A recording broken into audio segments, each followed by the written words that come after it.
بسم اللہ الرحمن الرحیم۔ السلام علیکم ورحمۃ اللہ وبرکاتہ۔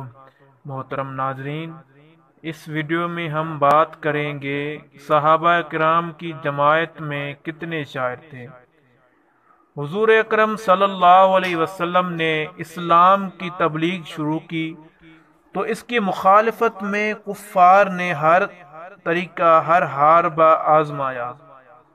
ان میں سے ایک بڑا حربہ ان کا یہ تھا کہ لوگوں کو بدظن کرنے کے لیے حضور اکرم صلی اللہ علیہ وسلم کی شان کے خلاف نازیبہ باتیں اشعار میں کہتے تھے اور عیب جوئی کرتے تھے، اور وہ ہجویہ اشعار ان کی لونڈیاں گاتی تھیں، جیسا کہ ابن خطل کا واقعہ بہت مشہور ہے کہ اس نے باقاعدہ دو لونڈیاں رکھی ہوئی تھی، اور وہ لونڈیاں حضور اکرم صلی اللہ علیہ وسلم کے خلاف ہجویہ اشعار گاتی تھیں اور وہ ظالم خوش ہوتا تھا۔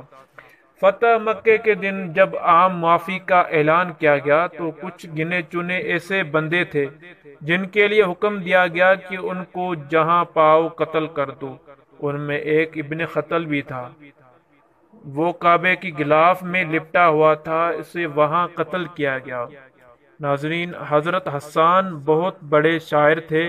حضور اکرم صلی اللہ علیہ وسلم ان کو حکم دیتے تھے کہ اٹھ حسان، ممبر پہ بیٹھ، ان کفار کو جواب دو۔